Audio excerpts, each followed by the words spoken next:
Eh, Muy buenas tardes, alumnos. Este es el primer video de primero medio, es decir, de introducción a la filosofía, y es un poco para complementar las clases que no estamos teniendo. Entonces, para complementar un poco el aprendizaje, vamos a ir complementando, acompañando con estos videos.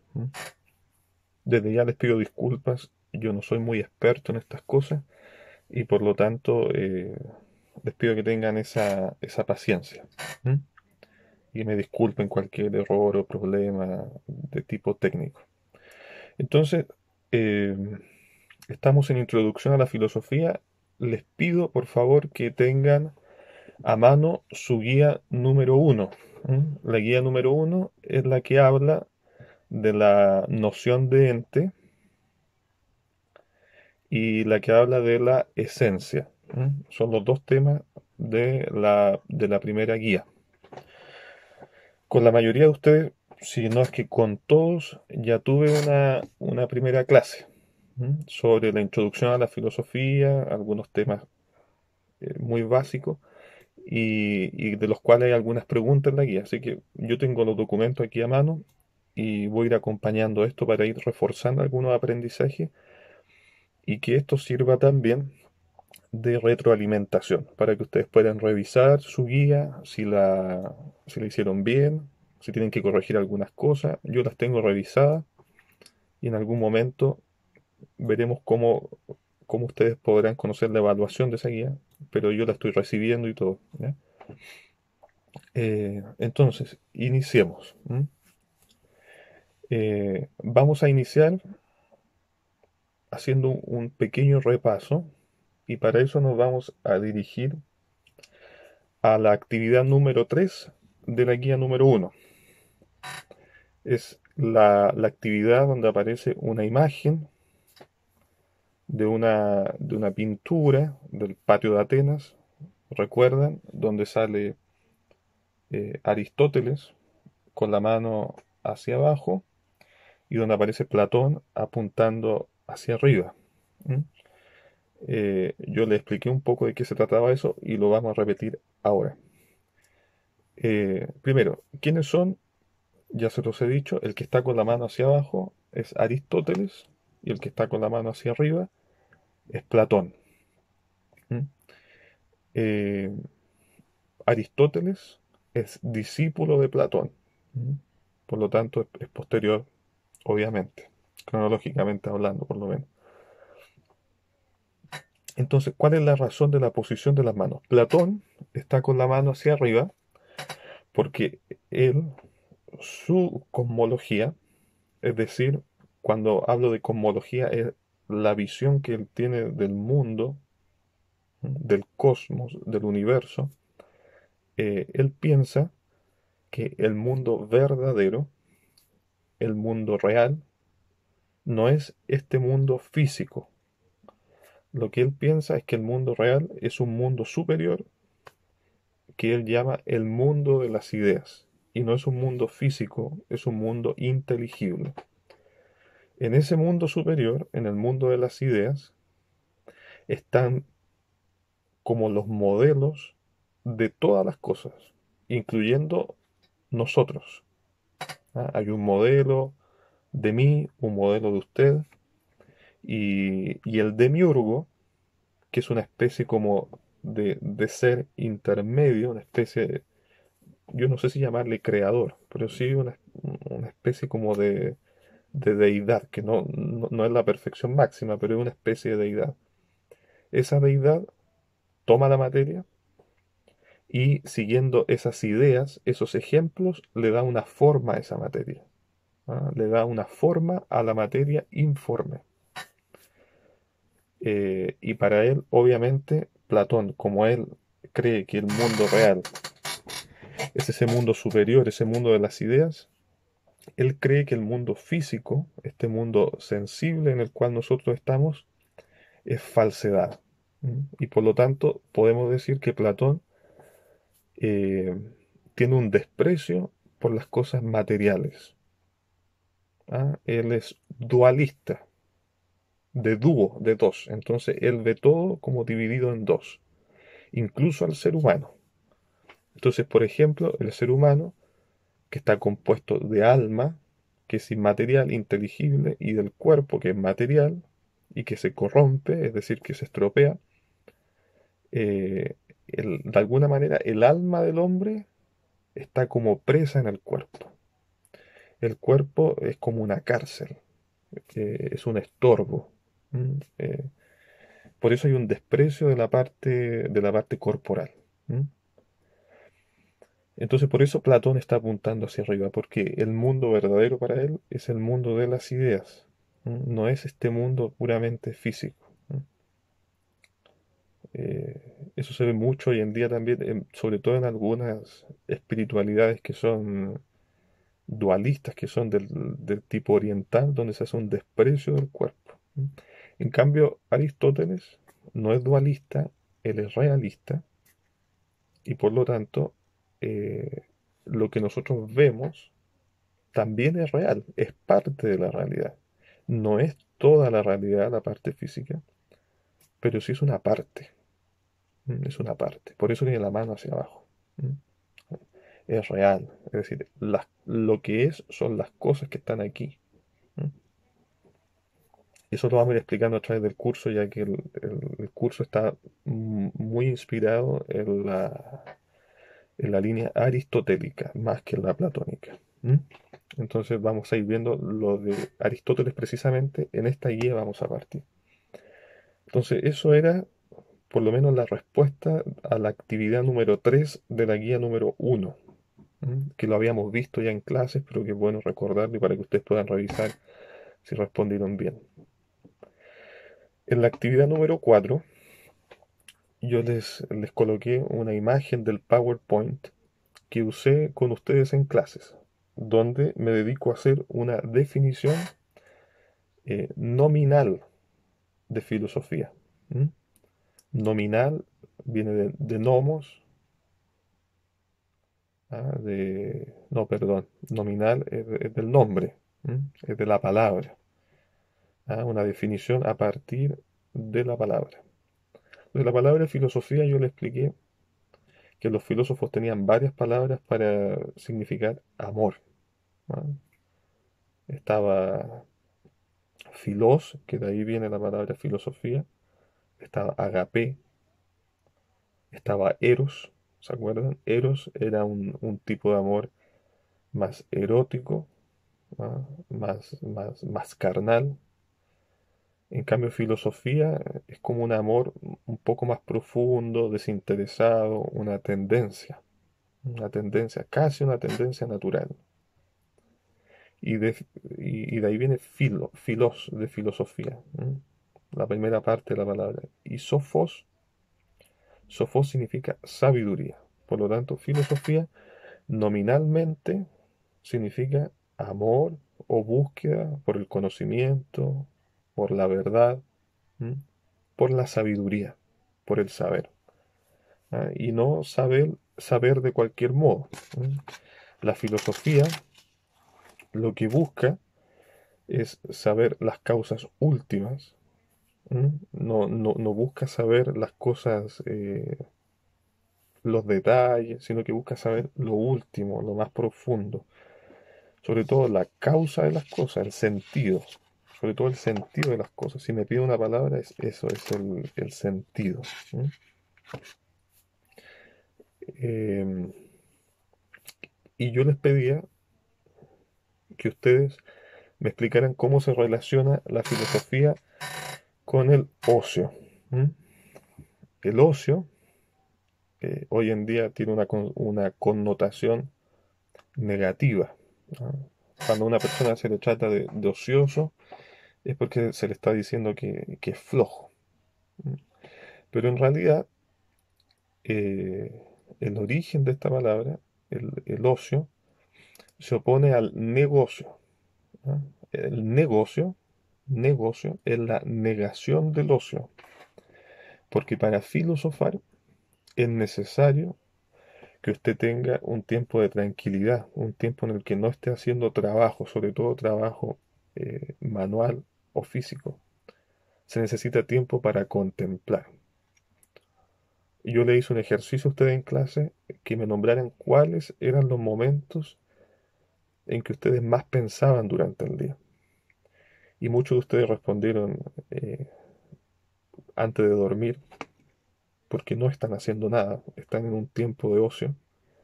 Respondieron la ducha, porque no están preocupados en otras cosas. Cuando van caminando, cuando están tranquilos, cuando se tiran en la cama mirando el techo.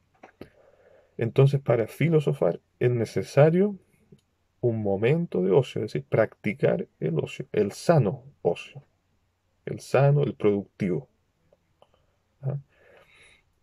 Y esto también se opone a ciertas palabras como, eh, por ejemplo, el aburrimiento.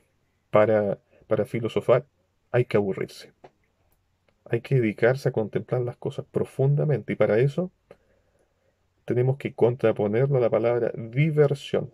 Diversión, significa varios, ¿ah? Dos por lo menos. Divertere, de ahí viene diversión. Significa vertir, vaciar nuestra atención en varias cosas al mismo tiempo. Es decir, distracción. ¿Mm?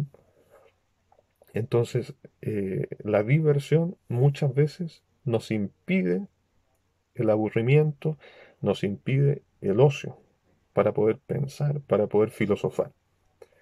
Y es por eso que en la antigüedad los que filosofaban normalmente era la gente que era acomodada y por lo tanto tenía tiempo para el ocio, para aburrirse, no tenía que estar trabajando, no estaba metido en el negocio, sino que dedicaba tiempo al ocio.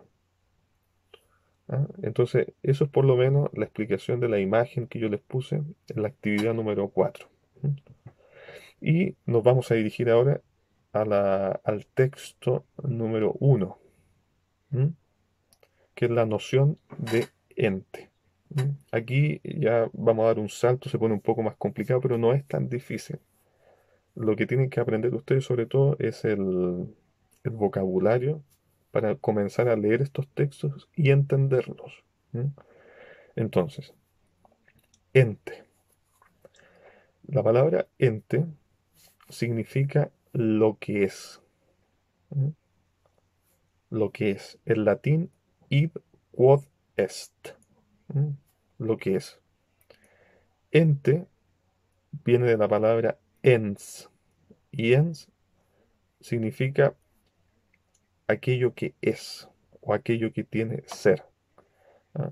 La palabra ente la ocupamos mucho nosotros, sobre todo en nuestro lenguaje diario. Presidente. ¿Mm? Presidente. Es un ejemplo, pero todas las palabras terminadas en ente son un uso de la filosofía en el lenguaje. ¿Mm? Entonces, si ustedes me preguntan una definición de ente, por ejemplo, en general, es difícil dar una definición como nosotros la conocemos. Definir, acuérdense que significa poner fines. Definir significa poner fines al objeto que estamos tratando, que en este caso es el ente. Entonces es difícil. ¿Ah? ¿Por qué? Porque ente es el género más amplio, es el concepto más universal que nosotros podemos conocer. Porque ente es todo aquello que tiene ser, todo aquello que es. No podemos decir todo aquello que existe porque no podemos confundir el ser con la existencia. La existencia es la consecuencia de tener ser. ¿Ah? Solo existe aquello que tiene ser. Entonces tenemos que decir, ente no es todo aquello que existe, sino que ente es todo aquello que es. ¿Mm? Que es. Em, entonces, la palabra ente abarca todo, todo lo que es, todo lo que existe, todo lo que es real. Entonces, cuando decimos ente, podemos hablar de un mueble, podemos hablar de un pájaro, podemos hablar de una persona, podemos hablar de un ángel, podemos hablar de Dios, podemos hablar de una piedra, podemos hablar de un ente que existe solamente en nuestra imaginación. Hablamos de los personajes de los cuentos, hablamos de todo. Por eso la filosofía es la ciencia que lo abarca todo, porque el objeto de la filosofía es el ente y por lo tanto lo es todo. ¿Mm? Entonces, eh, cuando hablamos de ente, estamos hablando de dos cosas, hay que distinguir dos cosas. Primero, hay un sujeto, ¿m? Es decir, el sujeto que es, el sujeto que es o el sujeto que existe. Y en segundo lugar, también estamos hablando de una acción, porque el acto es aquello que es. Entonces hablamos de dos cosas. Primero, del sujeto y de su ser. Hablamos de esas dos cosas. Es algo como compuesto. ¿M? Eh, entonces, en resumen, podemos afirmar que ente significa de modo principal una cosa que tiene ser. ¿M? Y se le designa precisamente porque es. ¿M? Yo sé que estos conceptos son un poco difíciles, estamos, estamos hilando muy fino, ¿no? Pero yo les prometo que esto les va a servir y les va a ayudar mucho. Entonces, esto indica, como hay un sujeto y un acto de ser, es decir, un sujeto que es en consecuencia, cuando hablamos de ente, estamos hablando de algo que existe en la realidad. ¿M? Pero ente principalmente es algo que existe en la realidad, en primer lugar, pero de manera derivada, ¿m? Derivada como otra fuente que fluye de este concepto principal de ente, que es aquello que existe en la realidad, de manera derivada, existen los que se llaman entes de razón. Entes de razón son sólo aquellos entes que existen en la inteligencia humana, ¿m? Que no tienen una existencia real en nuestra realidad, como por ejemplo, ¿ah? Todos aquellos personajes ficticios que son producto de la fantasía humana, ¿no? Los personajes de los cuentos, de los libros, ¿ah? De nuestra imaginación, todos ellos no tienen existencia en la realidad, pero tienen una cierta existencia, un cierto ser en nuestra razón. Por eso se le llama entes de razón. Son realidades mentales, ¿no? Y así existen muchas cosas, se usa mucho en ciencia sobre todo, ¿no? En ciencia y en la fantasía. Entonces, ya determinamos lo que es ente, después lo que el ente en general, ¿no es cierto? Pongamos un ente en general, de todo aquello que es, aquello que tiene ser, aquello que tiene una existencia real. Y después tenemos dos fuentes, el ente real, que es el ente que efectivamente tiene una existencia en la realidad. Y después tenemos otra vertiente que es el ente de razón, que existe solamente en nuestra existencia, como por ejemplo los personajes ficticios. Ahora, algunos de ustedes me colocaron cuando definieron ente real, me colocaron, son todos aquellos entes que pueden ser captados por nuestros sentidos. Y ahí yo voy a hacer una precisión, porque, por ejemplo, los ángeles, es decir, aquellos que son seres que no tienen materia, no pueden ser captados por nuestros sentidos, ¿ah? Ni potencialmente ni efectivamente ahora, pero existen. ¿M? Hay muchos entes que no son captados por nuestros sentidos y que no por eso dejan de ser reales, existen efectivamente. ¿Ah? Entonces, cuidado ahí con la percepción de los sentidos, ¿ah? Los sentidos no lo captan todo. O Dios, por ejemplo. Dios. Nadie lo puede captar por los sentidos, pero conocemos los efectos, pero no al sujeto mismo. Entonces hay cuidado con definir el ente real como aquello que podemos captar con nuestros sentidos, porque existen realmente, pero nosotros no los podemos ver, ni tocar, ni medir. ¿Ah? Y en el ente de razón, la totalidad fue bastante asertivo en contestar eso, en decir que son entes ficticios, entes que existen solamente en la razón humana. ¿Mm? Y después, en la actividad número 2, va dirigida a la esencia.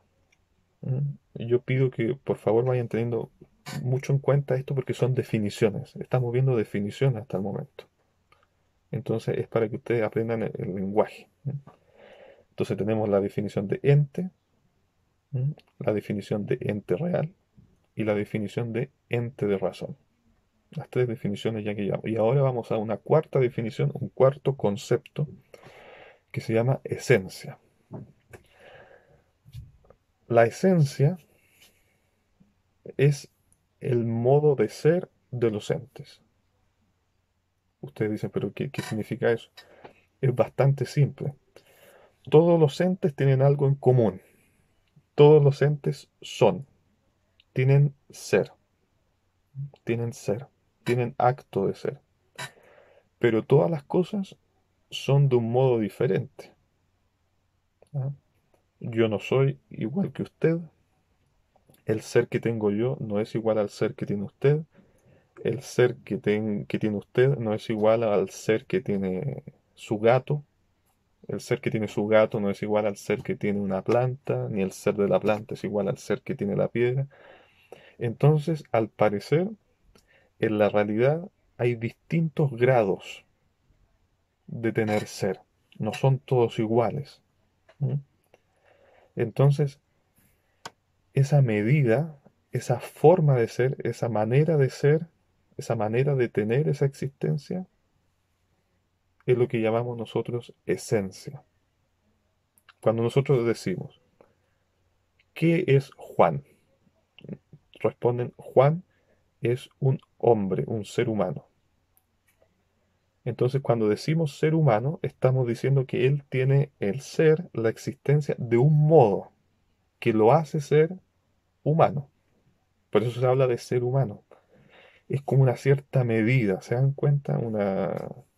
Es como un molde. No quiero hablar en el término como Platón, que decía que habían ideas como modelos, ¿no? Pero sí, el ser humano tiene su existencia, su ser, de un modo diferente al que lo tiene el gato, al que lo tiene la planta, al que lo tiene la piedra, en distinta medida y en distinta forma. Entonces, esa manera de ser, ese modo de ser, se le llama esencia. Cuando nosotros preguntamos qué es eso, a lo que estamos haciendo alusión, es a la esencia. ¿Qué es? Es un hombre. ¿Qué es? Es una mujer. ¿Qué es? Es un gato. ¿Qué es? Es un plato. ¿Se dan cuenta? Cuando me preguntan qué es, me están consultando, preguntando, interrogando por la esencia de la cosa. Cuando me preguntan, por ejemplo, ¿qué es? Por ejemplo, si veo un auto amarillo, me preguntan ¿qué es? Yo no digo amarillo. ¿Ah? Me están haciendo, me están consultando por la esencia. Entonces yo digo, ¿qué es? Es un auto. ¿Mm? Entonces, si podemos definir esencia, es aquello que hace que una cosa sea lo que es. Es decir, que sea de este modo y que no sea de otro. ¿Mm? Y todas las cosas tienen esa esencia. Todas las cosas tienen ser, pero la esencia es diferente. Y por lo tanto el ser está de manera diferente en esa cosa. ¿Mm? Eh, bueno, vamos a ir un poco ahora eh, resumiendo, haciendo una síntesis del curso. El objetivo de hoy era que ustedes aprendieran a reconocer qué es el ente y qué es la esencia, ¿m? Y a identificarlos en la vida cotidiana, ¿m? Y definir aquellos conceptos. Entonces, definimos ente como todo aquello, aquello que es, lo que es. Entes reales son los que tienen una existencia real en la realidad, una existencia efectiva en la realidad. Y los entes de razón, que son aquellos que existen solamente en la mente humana, que no tienen una existencia como tal. ¿M? Y después la esencia, que es el modo de ser que tiene el ente, ¿m? Que hace que las cosas sean de este modo y no de otro, que sean que hace, es aquello que hace que una cosa sea lo que es. Esa es la esencia. ¿M? Y también al inicio de la clase vimos la pintura de Platón y Aristóteles, que ya la habíamos visto en la primera clase, y explicamos el mundo de las ideas de Platón, por eso está apuntando hacia arriba, y el realismo de Aristóteles, por eso está con la mano hacia abajo. Y vimos también el origen o la definición nominal de la palabra filosofía y su relación con la palabra ocio, o su relación con el concepto ocio, con la realidad del ocio. Entonces, estos videos van a quedar aquí en este canal de YouTube y yo quedo atento a sus consultas, preguntas y podemos ir comentando. ¿M? Les agradezco su atención y espero que estén muy bien. Muchas gracias.